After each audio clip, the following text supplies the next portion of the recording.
వేద పండితులచే శుభకార్యాలు పూజలు హోమాలు జాతకాలు ఆఫీస్ పూజలు చేయించుట కొరకు పూజారీస్.com.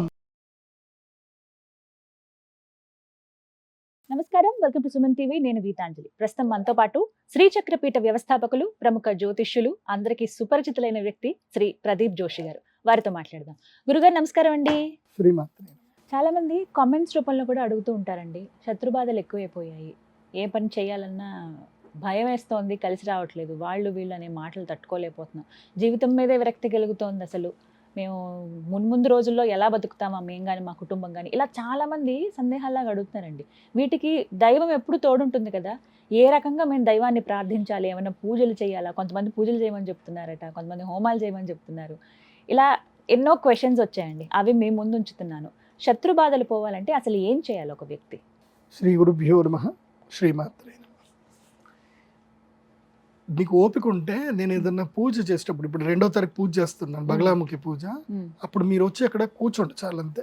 వాళ్ళ బాధలు చెప్తా ఉంటారు, ఎన్ని రకాలుగా బాధలు చెప్తారు అంటే, నాకు ఈ బాధలు విని విని విని విని ఏమైపోయిందని అంటే నా మనసు ఇట్లా గట్టిగా అయిపోయింది. కన్నీళ్ళు పెట్టుకుంటారు, ఏడుస్తారు, ఒక్కొక్క రకమైన ఒక్కొక్క బాధ. మొన్న ఒకళ్ళు వచ్చారు, గురుగారు మా ఇంటి పక్కోళ్ళు, వాళ్ళు ప్రతిరోజు వాళ్ళకి మా మీద ఏం శత్రుత్వం ఉందో తెలియదు, వాళ్ళు తిని ఎముకలు గలీజ్ పదార్థాలు మొత్తం మా ఇంటి మేడ మీద వేసేస్తారు. మేము కంప్లైంట్ చేయలేము, ఎవరికైనా కంప్లైంట్ చెప్పాలి, ఏమని చెప్తారు, అవి చేయలేము. ఇది ఒకళ్ళ బాధ. ఇంకోళ్ళది ఇంకో బాధ ఏంటంటే, వాళ్ళు పేదవాళ్ళు, అద్దెకున్నారు. వాళ్ళు అద్దెకుంటే ఇంటి ఓనరు పక్కనే ఉంటాడు, ఇంటి ఓనరు కొడుకు ఈమె వాళ్ళ కూతుర్ని, ఆడపిల్లని సతాయిస్తూ ఉంటాడు, ఆమెను సతాయిస్తూ ఉంటాడు.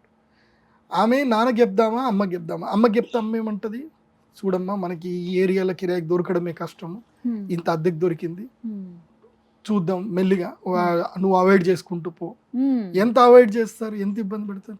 పోలీస్ కంప్లైంట్ ఇద్దామనంటే ఇంట్లో నుంచి వెళ్ళిపోండి అని అంటారు. ఇంట్లో నుంచి వెళ్ళిపోతే వీళ్ళకి ఇంకో ఇల్లు దొరకదు. ఇలాంటిది ఒక బాధ. నాన్నకి చెప్పుకోలేదు ఆమె, అన్నయ్యకి చెప్పుకోలేదు, చెప్పుకుంటే గొడవలు అవుతాయని బాధ. అలాంటి దుర్మార్గులు ఉన్నారు. ఇంకొక ఇంట్లో ఏంటంటే, ఇంట్లో మామగారు ఉంటారు, ఈయనుంటాడు, తల్లి లేదు, 2 పిల్లలు, తల్లి ఆవిడ. ఈయనేమో ఉద్యోగం కోసం వెళ్ళిపోతాడు, వాడేమో భూత సినిమాలన్నీ చూస్తాడు, ఈమె దగ్గర వెక్కిలి చేష్టలు చేస్తాడు. ఆమె ఎవడికి చెప్పుకోవాలా బాధ? మొగుడికి చెప్తేనేమో తండ్రిని నేనేం చేయాలి అని అంటాడు, ఆయన కొట్టి బయటకు పంపించలేడు, వాడా ముసలోడు, కానీ వాడి బుద్ధి మాత్రం చెడ్డ బుద్ధి. 2 పిల్లలు ఉన్నారు, 2 పిల్లల్ని వేసుకొని ఈమె ఎక్కడికి పోవాలి, ఈమె బయటికి వెళ్ళలేదు, డబ్బులా లేవు. ఇప్పుడు వాడి మీద ఎక్కడ కంప్లైంట్ చేయాలి, ఎవడికి చెప్పుకోవాలి చెప్పండి, ఎవడికి చెప్పుకోవడానికి లేదు. ఇది ఇలా ఒక్కొక్కరికి ఒక్కొక్క రకమైన సమస్యలు. ఆడపిల్లలకి ఇవే సమస్యలు, మగవాళ్లకు సమస్యలు. అసలు సమస్యలు ఎవడికి వెళ్ళి చెప్పుకుందామన్నా ఎవడికి తెలియదు అసలు, ఎవడు సొల్యూషన్ చేస్తాడు. పోలీస్ స్టేషన్కి వెళ్తే పని జరుగుతాయంటే జరగవు, కొన్ని మాత్రం జరుగుతాయి. వాళ్ళు కూడా చెప్తారు, నా దగ్గర పోలీసులు వచ్చి కూర్చుంటారు, ఏం చేయాలి గురూజీ, మాకు ఇది హెల్ప్ చేయండి, మేము అఫీషియల్గా మేము ఏం చేయలేము అంటారు. ఇప్పుడు అదే సినిమాలో చంటిగాడు లోకల్ అని ఎస్పీ కూతురు అయితే ఏంది, ఎస్పీ కూతుర్లకు మొగులు రారా అని అంటే, ఇప్పుడు నాకు తెలిసిన పోలీస్ ఆఫీసరే ఉన్నాడు, వాళ్ళ మేనకోడలికి ఇబ్బంది జరుగుతుంది, ఆయన అఫీషియల్ కూడా వెళ్ళాడు. అఫీషియల్కి వెళ్తే మొత్తం ఫ్యామిలీకి అంతా తెలుస్తుంది. అఫీషియల్కి వెళ్ళాలంటే కంప్లైంట్ చేయించాలి కదా, ఆ పిల్లతో కంప్లైంట్ చేయించాలి. కంప్లైంట్ చేయించిన తర్వాత వాడిని అరెస్ట్ చేయాలి, వాడు అరెస్ట్ చేసిన తర్వాత వాడు ఏంది బెయిల్ తీసుకొని బయటకు వస్తాడు. బెయిల్ తీసుకొని బయటకు వచ్చినాక వాడిని అఫీషియల్గా ఏం చేయలేడు, అని అంటాడు నేను అఫీషియల్గా ఏం చేయలేకపోతున్నాను. చట్టం లోపల ఉన్న వాళ్ళే బాధపడుతూ చెప్తున్నారు. ఇవన్నీ కూడా శత్రు బాధల కిందకి వస్తాయి. ఇవన్నీ బాధలే. ఒక్క మనిషికి సింపుల్ లైఫ్ లీడ్ చేయలేక ఎవడికో ఒకడికి ఏదో వాడి ఆశ కొద్దికి మనుషులకి నష్టం చేస్తూ వెళ్తారు. ఇప్పుడు ఒకడున్నాడు, ఇంటి పక్కనే ఉంటాడు, వీడు కొంచెం ఇంట్లో పిల్లలు పెరిగారు, పెళ్ళిళ్ళు అయ్యాయి, ఒక పెంట్ హౌస్ వేసుకుందాం, వీడు పెంట్ హౌస్ కట్టుకుంటే, అన్అఫీషియల్ కట్టుకుంటే ఇంటి పక్కడు వెళ్ళి కంప్లైంట్ చేస్తాడు. వీడు పెంట్ హౌస్ కట్టుకుంటే వాడికే నష్టం. ఇలాంటివేనండి చాలా వరకు చూస్తాం. అవును. ఇంటి ఎదురుగా కారు పెట్టుకుంటారు, ఇంటి ఎదురుగా కారు పెట్టుకుంటే సరే 1 రోజు పెట్టుకున్నారు, 2 రోజులు పెట్టుకున్నారు, 3వ రోజు తీసారా అంటే నేను రోడ్డు మీద పెట్టుకున్నా, నిన్ను ఓడి కట్టుకోమన్నాడు, ఇది గొడవని. రాత్రిపూట ఎవడనంటే రాత్రిపూట కారద్దాలు బలగొట్టిపోతారు, ఎవరికి చెప్పుకోలేని విచిత్రమైనటువంటి ఇవి కంప్లైంట్ చేయలేరు, ఇవి సొల్యూషన్ కావు. ఇట్లాంటి కేసులు ఎన్నున్నాయంటే చట్టం లోపల ఇన్ని కేసులు ఉన్నాయి, ఇవన్నీ పిట్టి కేసులు. ఈ బాధ చెప్పుకోలేరు, ఇవి చేయలేరు, డబ్బులు పోతాయి. సో ఇది కలికాలం, ఇది ఎందుకోసం అంటే మన ప్రమేయం లేకుండా మన శత్రువులు మనల్ని ఇబ్బంది పెడతానే ఉంటారు. వాడి వృత్తి అది. వాడికి మన శత్రుత్వం లేవు, కానీ వాడి వృత్తి అది. మరి ఏం చేయమంటారు గురువుగారు ఇలాంటి బాధలు? వీటికి సొల్యూషన్ ఒక్కటే, జగదంబని మనం అర్థించడమే. ఆ అమ్మవారిని అర్థించి అమ్మ నాకు రక్ష కల్పించు అని మనం చెప్పుకోవడమే. మనకి అలాంటి ప్లేస్కి వెళ్లకుండా అమ్మ మనల్ని ఆపాలి. ఇప్పుడు ఉదాహరణకి ఇట్లాంటి జరుగుతుంది. ఇప్పుడు వీళ్ళ ఇల్లు ఖాళీ చేశారు, ఇంకో ఇల్లు అయినా మంచి ఇల్లు దొరికేటట్టుగా చూసుకోవాలి. సో ఎవడైనా శత్రువు రాకుండా కనీసం వాడికి ఏదైనా యాక్సిడెంట్ అయ్యి వాడికి ఏదో దెబ్బన్న దాకాలి, అక్కడి వరకైనా జరగాలి. ఎందుకోసం అంటే అమ్మ దగ్గరికి వెళితే 4 విధాలుగా అమ్మ సహకరిస్తుంది. ఒకటి సామ, దాన, భేద, దండోపాయం. సో సామదానాలు మీరు ప్రయత్నం చేశారు, జరగలే. భేదోపాయం చేశారు, ప్రయత్నం జరగలేదు. దండోపాయం మాత్రమే అంటే ఇంక భర్త పూజ చేయడమే. కాళ్ళు చేతులు విరగొట్టడము లేకపోతే ఇంకేదైనా చేయడము, అది మనం చేయలేము. ఎందుకోసం అంటే చట్టం ఒప్పుకోదు. అది ఎవరు చేయాలి అంటే ప్రకృతి చేయాలి. ప్రకృతి ఎవరు అంటే అమ్మవారు చేస్తుంది. ఆ అమ్మవారికి చెయ్యాలి అని అంటే అది కేవలము కలికాలంలో బగళాముఖి అమ్మవారు శక్తిమంతం. బగళాముఖి. అందుకే ఒకే ఒక దివ్య మంత్రం, అన్ని మంత్రాల్లో దశమహావిద్య మంత్రాల్లో ఒకే ఒక్క అమ్మవారికి దివ్య మంత్రం ఏంటంటే సర్వదుష్టానాం వాచం ముఖం మర్దయ మర్దయ జిహ్వాం కీలయ కీలయ. అంటే దుష్టుల యొక్క ముఖమును పగలగొట్టు, వాళ్ళ యొక్క నాలుకను పీకేసేయు, వాళ్ళని నాశనం చేయు, నా యొక్క దుష్టులను నాశనం చేయని చెప్తుంది. అంటే అది క్రూరత్వం కిందకి వస్తుందేమో అని కూడా చాలా మంది అంటారు కదా. క్రూరత్వం కావాలి మరి. అంటే ఎదుటి వాళ్ళు మా జోలికి రాకుండా ఉంటే చాలు కానీ మరి ఎంత నాశనం అయిపోకూడదు. అంటే ఇవి కూడా క్షుద్ర పూజల కిందకి వస్తాయేమో అనేది కూడా చాలా మంది. ఇది క్షుద్ర పూజ కాదు, ఇది దుష్ట సంహారం. ఇప్పుడు కృష్ణుడు చేసింది యుద్ధమే కదా. సాక్షాత్తు కృష్ణుడే అక్కడ ఉన్నాడు, ధర్మస్వరూపమే కృష్ణుడు కురుక్షేత్రంలో ఉన్నాడు. అక్కడ ఆయన ముందే కదా యుద్ధం జరిగింది. ఆయన ముందే ఎన్నో తలలు తెగేశారు కదా. ఎంతో మంది, ఎన్నో అక్షోహిణి సేనలు చనిపోయారు. అభిమన్యుడు చనిపోతున్నా కృష్ణుడు అక్కడే ఉన్నాడు. ఎందుకు? ఎవడి కర్మ వాడు అనుభవించాల్సిందే. దుష్ట సంహారం జరగాలన్నప్పుడు జరగాల్సిందే. తస్మాత్ యుద్ధస్వ కౌంతేయ, యుద్ధం చేయమని కృష్ణుడు చెప్పాడు. బగలాముఖి. ఇప్పుడు మనకి హిందూ దేవతలు ఎక్కడ చూసుకున్నా, హిందూ దేవతలు ఆయుధాలు లేకుండా ఎక్కడ ఉన్నారా? రాముడైనా బాణం పట్టుకున్నాడు, కృష్ణుడైనా సుదర్శన చక్రం పట్టుకున్నాడు, పరశురాముడు అయితే గొడ్డలు పట్టుకున్నాడు. ఏ దేవుడు మనకు ఆయుధం లేకుండా కనపడ్డాడు చెప్పండి? సనాతన ధర్మం హిందూ ధర్మములో అహింసని బోధించమని చెప్పింది. కానీ ధర్మం చేటొచ్చినా, నీ కుటుంబానికి చేటొచ్చినా నువ్వు యుద్ధం చేయమనే చెప్తుంది. నీ కుటుంబంకి చేటొచ్చినా, నీ ఇంటి ఆడపిల్లకి కష్టం వచ్చినా యుద్ధం చేయమని చెప్తుంది. ధర్మబద్ధంగానే యుద్ధం చేయమని చెప్తుంది. నీకు ధర్మబద్ధంగా కష్టం వచ్చింది, యుద్ధం చేయు, తల తీసేయని చెప్తుంది. ధర్మం ఎప్పుడు ఊరికేమని చెప్పదు. అదే ఆ అమ్మవారిని వేడుకోవాలంటారు. అయితే మన దరిద్రానికి ఏంటంటే బ్రిటిష్ చట్టాలు అట్లాగే ఇంకా కంటిన్యూ అవుతున్నాయి కాబట్టి ఇప్పుడు ఎందుకోసం అంటే అన్ని చట్టరీత్యా వెళ్ళడానికి కుదరదు. అలాగని మనం చట్టం అతిక్రమించకూడదు. కాబట్టి మన ఘోష ఎవరికి చెప్పుకోవాలి అని అంటే అమ్మవారికి చెప్పాలి. She is the universal judge. ఆ ప్రకృతి యూనివర్సల్ జడ్జ్. ఆమెకి తెలిసిపోతుంది, ఆమెకి ఎవడెవరిని ఎక్కడ పెట్టాలో తెలుస్తుంది. కాకపోతే మన బాధ వెళ్ళి అక్కడ మనం అమ్మవారికి నివేదన చేసుకోవాలి. నివేదన చేసుకోవడం వల్ల ప్రకృతి మన యొక్క బాధని ఆలకిస్తుంది. అందుకే ఆ మంత్రం శక్తి మంత్రం అది. హ్లీం బగళాముఖ్యై నమః సర్వదుష్టానాం. ఇక్కడ కేవలం నీకు సంబంధించే కాదు, నువ్వు పూజ చేయడం వల్ల సమస్తమైన దుష్టులందరూ, ప్రకృతిలో ఉండే దుష్టులందరూ నాశనం అవుతారు. ఎవరైతే ఇబ్బందులు ఇప్పుడు ఇవాళ సమాజంలో నాకింటి పక్కన ఇబ్బంది ఎవడో కలిగిస్తున్నాడు, నా ఇంటి ఆడపిల్లకు ఒకడు ఇబ్బంది కలిగిస్తున్నాడు, నేను నోరు మూసుకొని కూర్చోవచ్చు. కానీ రేపు వాడు ఇంకోళ్ళని ఇబ్బంది పెట్టడం లేదు కదా. సో అలాంటి వాడు చనిపోవాలి అని అంటే, అలాంటి వాడికి ఇబ్బంది కలగాలి అని అంటే మనం అందరం కలిసి పూజ చేయాలి. ఈ మధ్య ఎన్నో అరాచకాలు జరుగుతున్నాయి. ఆ అరాచకాలు ఏవి జరగొద్దు అని అంటే మనం ప్రార్థించాల్సింది యూనివర్సల్ రిసోర్స్ జగదంబ అమ్మవారిని ప్రార్థన చేయాలి. ఆ అమ్మవారు జడ్జిమెంట్ ఇస్తుంది అని నాకు పూర్తి నమ్మకం ఉంది. ఎందుకోసం అంటే మొన్న వాయనాడులో కొన్ని ఊర్లు కొట్టుకుపోయాయి. ఎందుకు కొట్టుకుపోయింది? ఒక ఊరు కొట్టుకుపోయినందుకు ఎవరికి బాధ లేదు. అన్ని ఊర్లు కొట్టుకుపోయినందుకు కొంచెం బాధపడ్డారు, కానీ ఒక ఊరు కొట్టుకుపోయినందుకు ఎవరు బాధపడలేదు. ఎందుకోసం? ఆ ఊర్లో మల్లాపూర్, ఆ ఊర్లో ఏనుగుకి పైనాపిల్లో బాంబు పెట్టి గర్భవతి అనే ఏనుగుని చంపేశారు. ఆ ఊర్లో ఎవరికి ఇది లేదు, ఊరు కొట్టుకుపోయింది. ఒక్కడు తప్పు చేస్తే ఆ ఒక్కడికి పోదు, అందరినీ కొట్టుకొని పోతుంది. నీ ఇంటి దగ్గర ఒక తప్పు జరుగుతుంటే నువ్వు మౌనంగా ఉంటే అది నీ ఒక్కడితోటి పోదు, నీ యొక్క కాలనీ మొత్తం ఎగిరిపోతుంది, నీ ఊరంతా ఎగిరిపోతుంది. ఒక్కోడి కలకల అమ్మవారు వింటుంది. అందుకే ఈ 2వ తారీఖు మీ అందరి బాధల గురించి అని చెప్పి నేను ప్రతి అమావాస్య రోజున మా శ్రీచక్ర పీఠంలో అమ్మవారి స్థానము లోపల అందరి కోసం అని చెప్పి బగళాముఖి సాధన పూజ చేపిస్తున్నాను. అందరూ బగళాముఖి పూజ చేసుకోండి. అందరికీ అమ్మవారి యొక్క బగళాముఖి మాల ఇస్తాను. మాల ధరించండి. జగదంబ చేతికి వదిలేయండి, పూర్తిగా వదిలేయండి. ఎందుకోసం అంటే మహాభారత యుద్ధంలో ద్రౌపదికి అవమానం జరిగినప్పుడు పాండవులని వెనక ఉండి నడిపించింది ఎవరు అంటే కృష్ణుడే. కానీ పాండవులు ఎప్పుడు సరెండర్ అయ్యారు? కృష్ణుడికి సరెండర్ అయ్యారు కాబట్టి ద్రౌపది తన యొక్క క్రోధమును తన యొక్క పగని కృష్ణుడికి ఇచ్చేసింది కాబట్టి కృష్ణుడు మొత్తం నాశనం చేశాడు. అదే పాండవులు కృష్ణుని వదిలి నేను పోతాను అంటే పాండవులు ఎప్పుడో ఓడిపోయేవాళ్ళు. ఎందుకోసం అంటే కృష్ణుడి యొక్క ఏదైతే కనుక కృష్ణుడు వెళ్ళిపోయిన తర్వాత పాండవుల పరిస్థితి ఎంత దారుణంగా ఉంది అనేది మనకి భాగవతంలో చెప్తారు. భాగవతంలో కృష్ణుడు లేడు. మామూలు కిరాతకులు అంటే వేటగాళ్ల చేతిలో అర్జునుడు ఓడిపోతాడు. అర్జునుడు దెబ్బలు తింటాడు, వాళ్ళు కట్టేస్తారు అర్జున్ని. అంత అతిరత మహారథుల్ని ఓడించిన అర్జునుడు కూడా కృష్ణుడు లేకపోయేసరికి మామూలు వేటగాళ్ళు, అసలు వాళ్ళకి అస్త్రశస్త్రాలంటే కూడా తెలియదు, జంతువులను వేటాడే వాళ్ళ చేతి దెబ్బలు తింటాడు, వాళ్ళు కట్టేస్తారు అర్జునుడు. అప్పుడు అర్థమవుతుంది అర్జునుడికి నేను కాదు నాహం కర్త హరికర్త అని ఆయనకు అర్థమవుతుంది. కాబట్టి మన జీవితంలో అంటే మనకి ఇప్పుడు నేను చెప్తా ఉంటే కొంతమందికి అనిపిస్తుంది అవన్నీ జరిగేటిగా అనిపిస్తుంది. ఇదే మనకి నిజ నిర్ధారణ ఏంటంటే అర్జునుడి యొక్క జీవితమే. కృష్ణుడు ఉన్నంతసేపే అర్జునుడు శక్తివంతుడయ్యాడు. జగదంబ శక్తి ఉన్నంతసేపే కృష్ణుడు శక్తివంతుడయ్యాడు. అందుకే ఆ జగదంబ అనుగ్రహం పొందితేనే మనం శక్తివంతులం అవుతాం.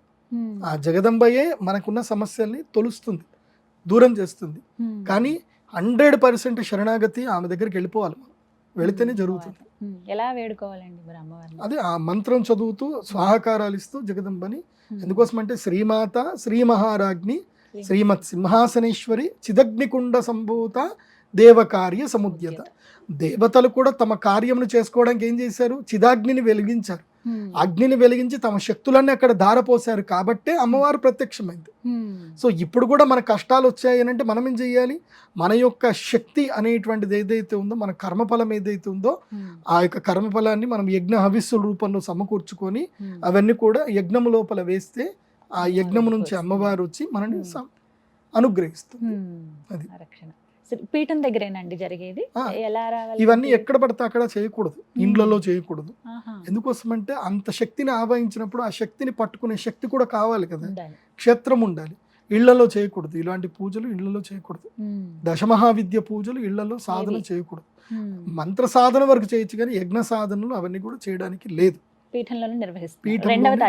2వ తారీఖు రోజున సాయంత్రం 5 గంటల నుంచి 8 గంటల వరకు శ్రీచక్ర పీఠంలో చేస్తాం. మరి ఈ దశమహావిద్యలు ఇంటి దగ్గర చేయొద్దు అంటున్నారండి, కేవలం పీఠం దగ్గర చేయాలని కొంతమంది మాటల్లో విన్నాం. ఇవన్నీ కూడా క్షుద్ర పూజలు, ఆ మాటలను అసలు డిస్టర్బ్ చేయొద్దు, అవన్నీ చాలా అంటే శక్తివంతమైనవి కదా, ఊరూరికనే వాళ్ళని స్మరించుకోవటం కానీ హోమాలు అవి చేయటం కానీ ఇవన్నీ కూడా నెగిటివిటీ కిందకే వస్తాయి అని చెప్తూ ఉంటారు చాలా మంది. నిజమా అసలు ఇది? మనకి నెగిటివ్ జరుగుతున్నప్పుడు ఇప్పుడు 3 గుణాలు ఉంటాయి: సత్వగుణము, రజోగుణం, తమోగుణం. తమోగుణ ప్రధానమైనటువంటి దేవతలు ఉంటారు. వాళ్ళు మనకి తమస్సు వల్ల మనకి కష్టం జరుగుతుంది, మనకి ఎవరికి చెప్పుకోలేని బాధలు ఉన్నాయి. అప్పుడు తమోగుణ ప్రధానమైనటువంటి దేవతల ఆరాధన చేయటంలో తప్పులేదు. గురుముఖతగా చెయ్యాలి, పీఠంలో వెళ్ళి చెయ్యాలి. అయితే ఈ మధ్య కాలంలో ఏంటంటే ఇవి శుద్ర పూజలు అని చెప్తున్నారు. శుద్ర పూజలు వేరు. శుద్ర పూజలకి దానికి వేదముతో సంబంధం లేదు. శుద్ర పూజల్లో వేదాలు శుద్ర పూజలకి దేవతలకు సంబంధం లేదు. శుద్ర పూజలు అంటేనే శుద్ర అంటే అవి అన్ని కూడా రాక్షస సంబంధమైనటువంటి ఇవి. అంటే మనకి యక్షులు, కిన్నరులు, కిన్పురుషులు, గంధర్వులు ఎట్లాగైతే ఉంటారో రాక్షసుల్లో కూడా ప్రేతలు, దానవులు, అలాగే రాక్షసులు, ప్రేత పూజలు కూడా ఉంటాయి. ఆ ప్రేత పూజలు ఏవైతే ఉంటుందో అవి శుద్ర పూజలు. వాటికి చెల్లంకి, బాణామతి అని అంటారు కదా, అవి వేరే. వాటి యొక్క మంత్రాలు వేరు, వాటి యొక్క పద్ధతులు వేరు. అవన్నీ కూడా వేరే దాని కిందకి వస్తాయి, అవి దీని కిందకి రావు. ఇవి పూర్తిగా అమ్మవారికి సంబంధించింది. ఇప్పుడు రాక్షసుల కష్టం వచ్చినా అమ్మవారి దగ్గరికి వచ్చి ప్రార్థన చేస్తారు. కాబట్టి సిద్ధిదాత్రి అలాంటి గొప్ప గొప్ప శక్తి స్వరూపాలు ఇక్కడ. ఇందులో నెగిటివిటీ ఉండదు. చాలా మంది మద్యము, మాంసము పెట్టాలి అని అంటారు. పంచమకారాలని మద్యము, మాంసము, మధుమేహం, మధు ఇవన్నీ పెట్టాలంటారు. అది దానికి అసలు దానికి శాస్త్ర ప్రమాణమే లేదు. అంటే అమ్మవారికి ఇవేవి పట్టకూడదు అసలు. అసలు దాంట్లో పద్ధతి కలిగవి కొన్ని ఉంటాయి. ఈ మద్యం అంటే ఈ 5,000 రూపాయల బ్రాండ్ స్పిరిట్ కాదు పెట్టాల్సింది. తాటి చెట్టు సౌభాగ్య వస్తువుల్లో తాటి చెట్టు కూడా ఒకటి, ఈత చెట్టు కూడా సౌభాగ్య వస్తువుల్లో ఒకటి. ఇప్పుడు మనం గ్రామ దేవతలకు పూజ చేసేటప్పుడు ఈత కళ్ళు, తాటి కళ్ళు నివేదన చేస్తారు, దాంట్లో తప్పులేదు, అది తప్పులేదు. అది ఆరోగ్యానికి మంచిది, ప్రకృతికి మంచిది, అది ప్రకృతి హితమైనటువంటిది, ప్రకృతి నుంచి వచ్చింది. అలాంటివి అమ్మవారికి నివేదన చేయాలి. అలాగే ఇప్ప పువ్వు అమ్మవారికి నివేదన చేయాలి. అందులోపల సత్వమైనవి ఉంటాయి. రక్తము పెట్టడము, మద్యము పెట్టడము, మాంసం పెట్టడం చేయకూడదు, అమ్మవారి దగ్గర చేయకూడదు. అది ఈ రోజుల్లో చూస్తున్నాం కదండి, అవి కూడా పెట్టాలి అమ్మవారికి, మేము అలాగే చేస్తాం. దానికి తగ్గ పూజ మళ్ళీ కర్మ పట్టుకుంటుంది. ఇక్కడ గుర్తుపెట్టుకోండి, గురుముఖత నేర్చుకోవాలి. రుద్రయామల తంత్రం, ఇప్పుడు నా దగ్గర అన్ని గ్రంథాలు ఉన్నాయి.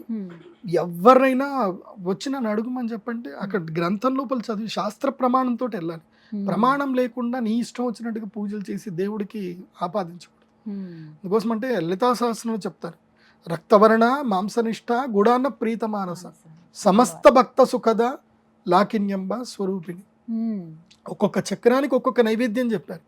స్వాదిష్టానాంబు జగత చతుర్వక్త్ర మనోహర శూలాధ్యాయుధ సంపన్న పీతవర్ణాది గర్విత మేధోనిష్టా మధుప్రీత భంగిన్యాది సమన్విత దద్యన్నాసక్త హృదయ కాకిని రూపధారణ. అంటే పెరుగన్నం పెట్టమని చెప్పారు.